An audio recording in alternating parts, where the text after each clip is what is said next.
Gracias, Santo Padre. And now next, Your Holiness, Mata Amritan Daimiai, you are known for your great support of charitable causes. The Global Freedom Network welcomes your support and practical action to eradicate modern slavery once and for all. So please share with us your appeal to eradicate modern slavery.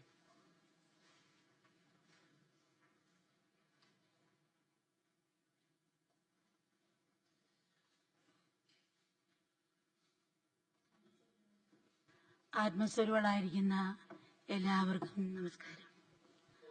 ആദരണീയായ pop ഫ്രാൻസിസും മറ്റ് വിശിഷ്ടാതിഥികളെ ആദ്യമായി ചരിത്ര പ്രാധാന്യമായ ഇത്തരം ഒരു ഒത്തുചേരലിൽ പങ്കുചേരാൻ കഴിഞ്ഞതിലുള്ള ഹൃദയനിറ സന്തോഷം അറിയിച്ചുകൊള്ളട്ടെ. Pop ഫ്രാൻസിന്റെയും Vatican സർവകലാശാലയുടെയും ചാൻസലറായ Shri മാർസോമയുടെ നിശ്ചയദാർഢ്യവും സമൂഹപ്രതിബദ്ധതയും ഈ സംഗമം ഒരു യാഥാർത്ഥ്യമാക്കാൻ സഹായിച്ചു എന്നുള്ള ഈ അവസരത്തെ കൃതജ്ഞതാപൂർവ്വം സ്മരിച്ചുകൊള്ളട്ടെ. പ്രിയപ്പെട്ടവരെ, ഈ നൂറ്റാണ്ടിനെയല്ല എന്നും മനുഷ്യകടത്ത് ലോക സമൂഹത്തിന്റെ ഏറ്റവും വലിയ ശാപങ്ങളൊന്നായി വർദ്ധിക്കുന്നു. തുരത്തി ഓടിക്കാൻ ശ്രമിക്കുന്നതോറും ഇരട്ടി ശക്തിയോടെ തിരിച്ചു വരുന്നൊരു ദുർബോധത്തിനെ പോലെ അന്ന് മനുഷ്യ സമൂഹത്തെ വേട്ടയാടിക്കൊണ്ടിരിക്കുന്നു. ഇന്ന് ഭീകരവാദം ഉൾപ്പെടെ സമൂഹവിരുദ്ധ പ്രവർത്തന നെടുന്തൂണും പോഷശക്തിയുമാണ് മനുഷ്യക്കടത്ത്. പോപ്പ് ഫ്രാൻസിസ് പറഞ്ഞ പോലെ മനുഷ്യക്കടത്ത് മനുഷ്യവർഗത്തോട് ചെയ്യുന്ന ഒരു മഹാപരാധമാണ്, ക്രിമിനൽ കുറ്റമാണ്. അതിക്രൂരതയും നിന്ദ്യമായ ഈ കുറ്റകൃത്യത്തിനെതിരെ സംഘടിക്കണം. അതിനിരയായവർക്ക് ശവമോക്ഷം നൽകി സംരക്ഷിക്കേണ്ടത് ഒരു രാജ്യത്തിന്റെയും കടമയാണ്. സമൂഹബോധവും പ്രതിബദ്ധതയുള്ള ഓരോ പൗരന്റെയും ധർമ്മമാണ്. അതുകൊണ്ട് ഇതിന് ഈ അവസരം പക്ഷേ അത്ര പെട്ടെന്ന് തടയാൻ പറ്റുന്ന പ്രശ്നമല്ലെന്നുള്ള കൈപ്പേറിയ സത്യം നമുക്ക് അറിയാവുന്നതാണ്. കാരണം ഈ വ്രണത്തിന് നൂറ്റാണ്ടുകളുടെ പഴക്കമുണ്ട്, അത്രത്തോളം തന്നെ ജീർണതയും ആഴവുമുണ്ട്. നിരപരാധിയായും നിസ്സഹായമായ ബാലിക ബാലന്മാരുടെ ജീവിതത്തെ അശ്ലേഷിക്കാൻ ഹൃദയം നിറയെ സ്വപ്നങ്ങളുമായി കാത്തിരിക്കുന്ന കൗമാരപ്രായക്കാരെയും യൗവനയുക്തരെയും പിച്ചിച്ചീന്തി അവരുടെ ജീവിതത്തെ തകർത്തെയ്യുന്ന മനുഷ്യക്കടത്ത് മഹാപാപങ്ങൾ വെച്ച് മഹാപാപമാണ്. ഈശ്വരൻ കരിഞ്ഞു നൽകുന്നതാണ് ഈ ജന്മവും ജീവിതവും. ആ നല്ല കർമ്മങ്ങളോടെ ഈശ്വരനെ തിരിച്ച് സമർപ്പിക്കാൻ ഉള്ളതാണ്. ഒരു ജീവൻ നൽകുന്ന അനുഗ്രഹം മറ്റൊരു ജീവനെ പിടിച്ചു പറിക്കാനോ അവകാശമില്ല. സകല ജീവജാലങ്ങളും ഈശ്വരന്റെ കയ്യിലെ ഉപകരണങ്ങളാണ്. ഈശ്വരന്റെ കോടതിയിൽ നിയമം ധർമ്മമാണ്. അത് ഓരോരുത്തരും പാലിക്കേണ്ടതും പ്രതിനിധിക്കേണ്ടതുമാണ്. മനുഷ്യക്കിടത്ത് അധർമ്മമാണ്. അതുകൊണ്ട് ആ വലയ്ക്കുള്ളിൽ പെട്ടുപോയവരെയും അത് കുടുങ്ങിയവരെയും രക്ഷിക്കണം. അത് ഓരോ അവരുടെ മതാചാര്യന്മാർ മാർഗദർശനമെങ്കിൽ നേർവഴിക്ക് നയിക്കേണ്ട മതാചാര്യന്മാരുടെ കർത്തവ്യമാണ്. ഈ അധർമ്മം കണ്ടിട്ട് മിണ്ടാതിരിക്കുന്ന മൗനവും അധർമ്മമാണ്. അതിനെതിരായി ഗവൺമെന്റും രാഷ്ട്രീയ നേതാക്കന്മാരും പഴുതുകളില്ലാത്ത നിയമനിർമ്മാണം നടത്താം. ശക്തമായ പ്രതിബദ്ധത കൊണ്ടുവരണം. ഈ അവസരം മതാചാര്യന്മാർ ഒരു ധർമ്മയുദ്ധത്തിന് തയ്യാറേണ്ടിയിരിക്കുന്നു. ആരെയും കൊന്നെടുക്കാനോ ആടുന്ന് പിടിച്ചെടുക്കാനോ ഉള്ള യുദ്ധമല്ല, മറിച്ച് നിസ്സഹാരായ രാഷ്ട്രീയ മനസ്സിന് പിടിയിലാകപ്പെട്ട നിസ്സഹാര മനുഷ്യനെ രക്ഷിച്ചെടുക്കാനുള്ള യുദ്ധമാണ്. ഇവിടെ പ്രതികരണമല്ല നമുക്ക് ആവശ്യം, മറിച്ച് എല്ലാ വിഭാഗചിന്തയും മറന്നുള്ള സഹാനുഭൂതിയാണ് നമുക്ക് വേണ്ടത്. സാധാരണ മനുഷ്യനും ഇടയിൽ മതവും ജാതിയും ഭാഷയും രാജാതിർത്തികളും നിരവധി വൻമതിലുകളും അടുത്ത് ഉയർത്തിയിരിക്കുന്നു. ഈ മതിലുകളെല്ലാം കൂട്ടിയിണക്കി അതുപരിയായി സർവ്വലൗകികമായ സ്നേഹത്തിന്റെ ഒരു പാലം നിർമ്മിക്കണം. കാരണം ഏത് കടന്നഹൃദയവും ശുദ്ധസ്നേഹത്തിൽ അലിയും, ഏത് അന്ധകാരത്തിലും അത് പ്രകാശം പരത്തും എന്നുള്ളതാണ്. അപ്പം നിസ്വാർത്ഥ സ്നേഹം മനുഷ്യരെ രാഷ്ട്രമനസ്സിനെ പരിവർത്തനം ചെയ്തവനെ രക്ഷകനാക്കി മാറ്റും. സാധാരണ പറയും, സ്വാർത്ഥ ലക്ഷ്യങ്ങളുടെ മുഖംമൂടി അണിയാതെ നിഷ്കാമ സ്നേഹം എല്ലാ മതങ്ങളുടെ അന്തസ്സത്തയായ ആത്മീയതയിൽ നിന്നുള്ള ഒരു കർമ്മപദ്ധതി ആവിഷ്കരിക്കാൻ മതാചാര്യന്മാർ തയ്യാറാണ്. എല്ലാ രാജ്യങ്ങളും മനുഷ്യക്കടത്തിനെതിരായി ഗവൺമെന്റും അതിന്റെ തരം സംഘടനകളും പ്രവർത്തിക്കുന്നുണ്ട്. അതുകൊണ്ട് കുറച്ചൊക്കെ വിജയം കൈവരിക്കാൻ സാധിച്ചിട്ടുണ്ട്. എന്നാൽ പക്ഷേ പച്ചജീവനുള്ള മനുഷ്യനെ ഒരു വസ്തുവിനെ പോലെ ഉപയോഗിച്ച് അവസാനം ചവിട്ടുകൊട്ടയിൽ വലിച്ചെറിയുന്നു. ഈ അനാചാരം ഒരു ബിസിനസ്സിനായി കൊണ്ടുനടക്കുന്ന ശക്തിക്കും അവർ വാരിക്കൂട്ടുന്ന സമ്പത്തിനും കുറവുണ്ടാകുന്നില്ല. അതിനിരയാകുന്ന എണ്ണവും കണക്കറ്റ് വർദ്ധിക്കുന്നു. ദുർവിധിയുടെ വേരുകൾ ഒരു വടവൃക്ഷം പോലെ പടർന്ന് പന്തലിക്കുന്നു. കാൺമുമ്പിൽ നടക്കുന്ന അധർമ്മത്തിനെതിരായി ഫലവത്തായി ഒന്നും ചെയ്യാൻ കഴിഞ്ഞില്ലെങ്കിൽ ഈ നിഷ്ക്രിയത്വം വരും തമ്മിലോട് ചെയ്യുന്ന ഒരു അപരാധമാണ്. നിസ്സഹായത ചെളിക്കൊണ്ട് വീണ് ആത്മാവനം വിട്ട ഇരകളെയും അവരുടെ മക്കളെയും ഭീകരവാദികൾ മനുഷ്യ ബോംബായും ലഹരി വിൽപ്പനയ്ക്കുള്ള ഉപകരണങ്ങളാക്കി മാറ്റുന്നു. അപ്പം ഈ ഒരു രീതിയാണ് കാണുന്നത്. അപ്പം ഇതിൽ നിന്ന് സാധാരണ പറയുന്നത് അപ്പം മോചനം നേടണമെങ്കിൽ മറ്റുള്ളവർ ലഹരി വിൽപ്പനയ്ക്കുള്ള ഉപകരണങ്ങൾ ആക്കി മാറ്റുകയാണ് ചെയ്യുന്നത്. അപ്പോൾ അതിന് നമ്മളെതിരായി നമ്മൾ ശക്തമായിട്ട് ഫലവത്തായി കൊണ്ടുപോകണം. അപ്പോൾ അവരെ ചെളിക്കുണ്ടിൽ നിന്ന് തിരിച്ചെടുക്കാൻ വേണ്ടി നമ്മൾ ഏത് രീതിയിൽ പ്രവർത്തിക്കണമെന്ന് വെച്ചപ്പോൾ അമ്മ ഓർക്കുന്ന നമ്മുടെ അടുത്ത് വന്ന ആയിരക്കണക്കിന് സംഭവങ്ങൾ ചിലത് വിശദീകരിക്കും. ഒരിക്കലും ഒരു മോള് വന്ന് കരഞ്ഞു, അമ്മ എൻ്റെ മോളെ രക്ഷിച്ചു തരണം. അപ്പം എന്താ മോളെ ചോദിച്ച് പറഞ്ഞപ്പം എന്നെ 9 വയസ്സായപ്പോൾ ഒരു വീട്ടിൽ ഒരു കുഞ്ഞിനെ നോക്കാൻ വിലയ്ക്ക് നിർത്തി. പക്ഷെ അവർ ഓഫീസിൽ പോകുന്ന സമയം കൊണ്ട് മധ്യവയസ്സൻ വരാറുണ്ടായിരുന്നു. അന്ന് എന്നോട് കൂടുതൽ സഹായങ്ങൾ അറ്റൻഷൻ ചെയ്ത് എൻ്റെ സ്നേഹം പിടിച്ചു പറ്റി. ഇതിനേക്കാൾ കൂടുതലും ശമ്പളം തരുന്ന സ്ഥലത്ത് കൊണ്ടുപോകും, ജോലി തരാമെന്ന് കൊണ്ട് കൊണ്ടുപോയി. പക്ഷെ കൊണ്ടെത്തിയ ഒരു വേശ്യാലയത്തിലാണ്. പക്ഷേ അതിന് പിന്നിൽ നടന്നിരിക്കുന്ന ക്രൂരമൃഗങ്ങളുടെ വേട്ടയാടലായിരുന്നു. അങ്ങനെ ആദ്യമൊക്കെ ഞാൻ കരഞ്ഞും ദുഃഖിച്ചും കഴിച്ചുകൂട്ടി. പിന്നെ അതിൻ്റെ ഒരു ഭാഗമായി അതിൻ്റെ ഒരു തുള്ളുപോലെ ഞാൻ കണ്ടു, അതിൽ ആനന്ദം കണ്ടെത്തി. 5 വർഷം കഴിഞ്ഞപ്പോൾ എനിക്കൊരു പെൺകുഞ്ഞ് ജനിച്ചു. അവരൊരു മാസത്തെ പാല് പാത്രം കൊടുക്കാൻ അനുവദിച്ചു. അപ്പോൾ എനിക്ക് വിഷമിക്കാൻ തുടങ്ങി. പക്ഷെ ഇതിൽ രക്ഷപ്പെടണമെന്ന്. പക്ഷേ നിവൃത്തിയില്ലാത്തതുകൊണ്ട് പിടിച്ചു നിന്ന്. പിന്നെ കുറച്ച് വർഷം കഴിഞ്ഞപ്പോൾ എനിക്ക് എയ്ഡ്സ് രോഗം പിടിപെട്ടു. അപ്പോൾ അവർക്ക് അവഗണന മാത്രമായിരുന്നു. പക്ഷെ എൻ്റെ കുഞ്ഞിനെ കിടക്കുന്നതുകൊണ്ട് ഉള്ളതുകൊണ്ട് പിടിച്ചു നിന്നു. അവസാനം ഒരു ഹോസ്പിറ്റലിൽ കൊണ്ടുപോകുന്ന പോലെ എന്നെ പുറത്തേക്ക് കൊണ്ടുപോയിട്ട് എന്നെ തള്ളി. എൻ്റെ കുഞ്ഞിനെ തിരിച്ചറിഞ്ഞ് എന്നോട് കാല് പിടിച്ചിട്ട് തന്നില്ല.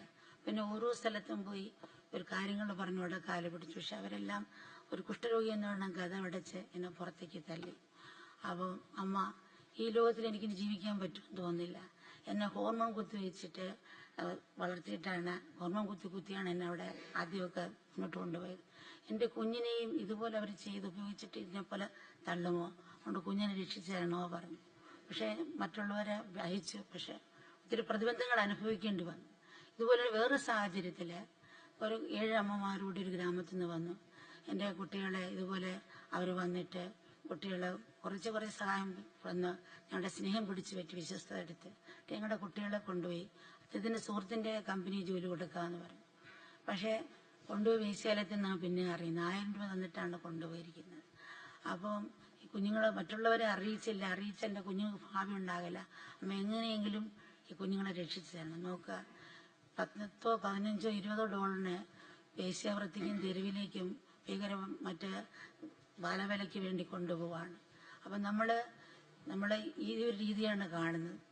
അപ്പം ഇന്ന് അണ്ടം കൊടുത്താലും ബീജം കൊടുത്താലും എല്ലാത്തിനും മൂല്യങ്ങൾ വർദ്ധിക്കുന്ന കാലത്ത് ഇങ്ങനെയൊരു മനുഷ്യന് വെക്കുന്നൊരു കാലമാണ്. അപ്പം ഇതിലൂടെ മനസ്സിലാക്കേണ്ടത്, ഞാൻ ഗ്രാമങ്ങളിൽ സഞ്ചരിക്കും, അവരുടെ കാണുമ്പോൾ മനസ്സിലാക്കേണ്ടത് ദാരിദ്ര്യം മാത്രമല്ല, വിദ്യാഭ്യാസവും കുറവാണ്. അപ്പോൾ അവർക്ക് നമ്മൾ പണം സഹായിച്ചാലും വിദ്യാഭ്യാസം കൊടുക്കാൻ അവർക്ക് 4ാം ക്ലാസ്സിൽ 8ാം ക്ലാസ് പിന്നെ പഠിക്കണേ ദൂരെ പോകണം. അപ്പോൾ അവർ പഠിത്തം നിർത്തിയിരിക്കുകയാണ്. അവർക്ക് വിദ്യാഭ്യാസം ഇപ്പോൾ ഷുഗറിന് മരുന്ന് കൊടുത്താലും അതിന് പിന്നെയും ഷുഗറുള്ള ഭക്ഷണം കഴിക്കുകയാണെങ്കിൽ പിന്നെ ഷുഗർ കൂടും. അതുപോലെ മരുന്ന് ഒരു പദ്യമാണ്. അതുകൊണ്ട് ബോധവൽക്കരണമാണ് നമുക്ക് ആവശ്യം.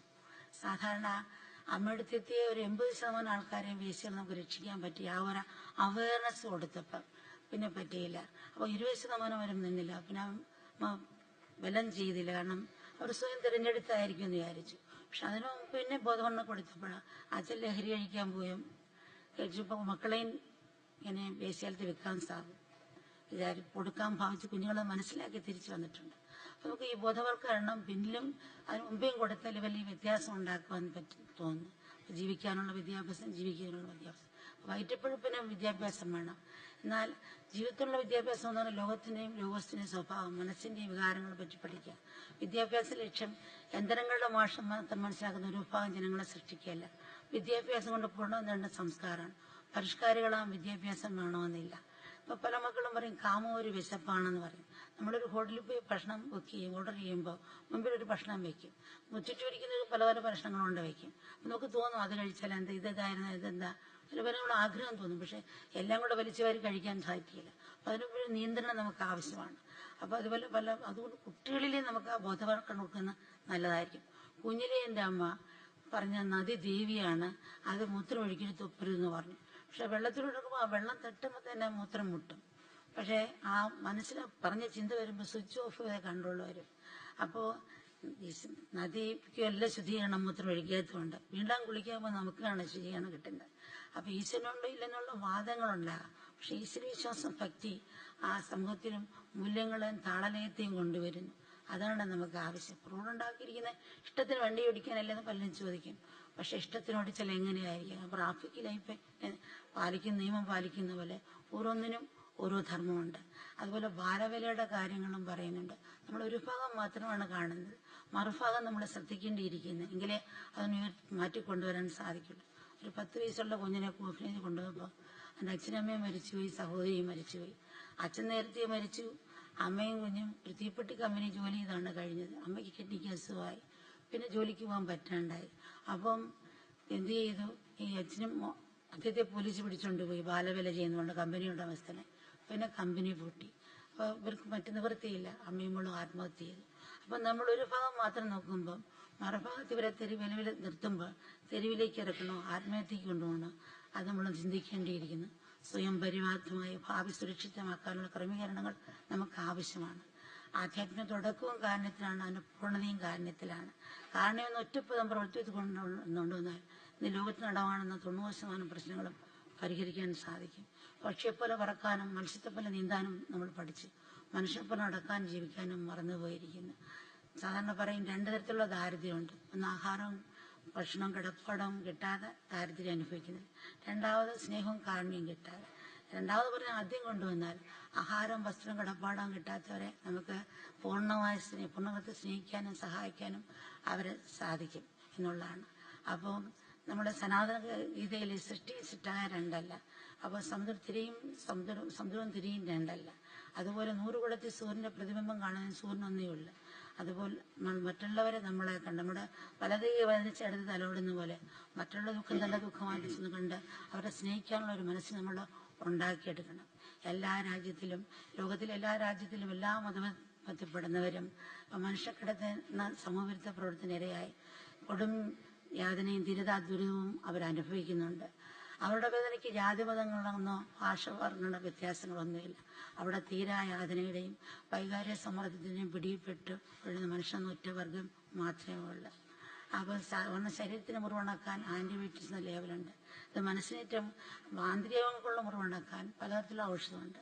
മനസ്സിനേറ്റ് മുറിവുണക്കാൻ ഒറ്റ ഔഷധം മാത്രമുള്ള അത് സ്നേഹമാണ്.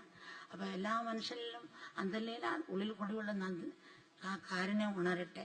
മനുഷ്യനെ തിരിച്ചറിഞ്ഞ് ജീവനെയും ജീവിതത്തെയും പരസ്പരം സ്നേഹിക്കാനും ആദരിക്കാനുള്ള ആ മനസ്സ് വിവേകബുദ്ധി എല്ലാവരും ഉണ്ടാകട്ടെ.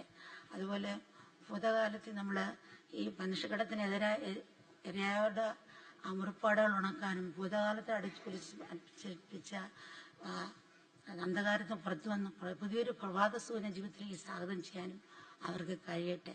ആ മുറിപ്പാടുകൾ ഉണങ്ങാനും വേദനകൾ അവർക്ക് സഹിക്കാനും ജന്മകൾ അവർക്ക് പൊറുക്കാനും നന്മയുടെ മുമ്പിൽ കൃതജ്ഞതാപൂർവ്വം നമസ്കരിക്കാനും അവർക്ക് കഴിയട്ടെ. ഇതിന് സാധാരണ പറയുന്നത് അനേകതലങ്ങളിലുള്ള ഒരു ഉപാധികൾ, അനേകതലമുള്ള ഒരു പ്രവർത്തനമാണെന്ന് പറയും. അതിന് പരിഹാരം അനേകതലത്തിൽ കൊണ്ടുവന്നാലേ സാധിക്കുള്ളൂ.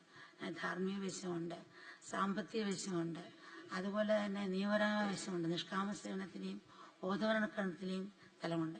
എല്ലാ രീതിയിലുള്ള സമഗ്രമായ ഒരു പ്രയത്നത്തിലൂടെ മാത്രമേ ഇതിന് കുറച്ചെങ്കിലും ഒരു പ്രവൃത്തിത്വം കൊണ്ടുവരാൻ, എല്ലാവരെയും സമഗ്ര പ്രവൃത്തി കൊണ്ടുവരാൻ നമുക്ക് സാധിക്കുകയുള്ളൂ. അതിന് എല്ലാവർക്കും കഴിയട്ടെ, അതിന് ശക്തി ഉണ്ടാകട്ടെ എന്ന് പരമാത്മാവിനോട് തന്നെ പ്രാർത്ഥിക്കുകയാണ്. Thank you very much indeed.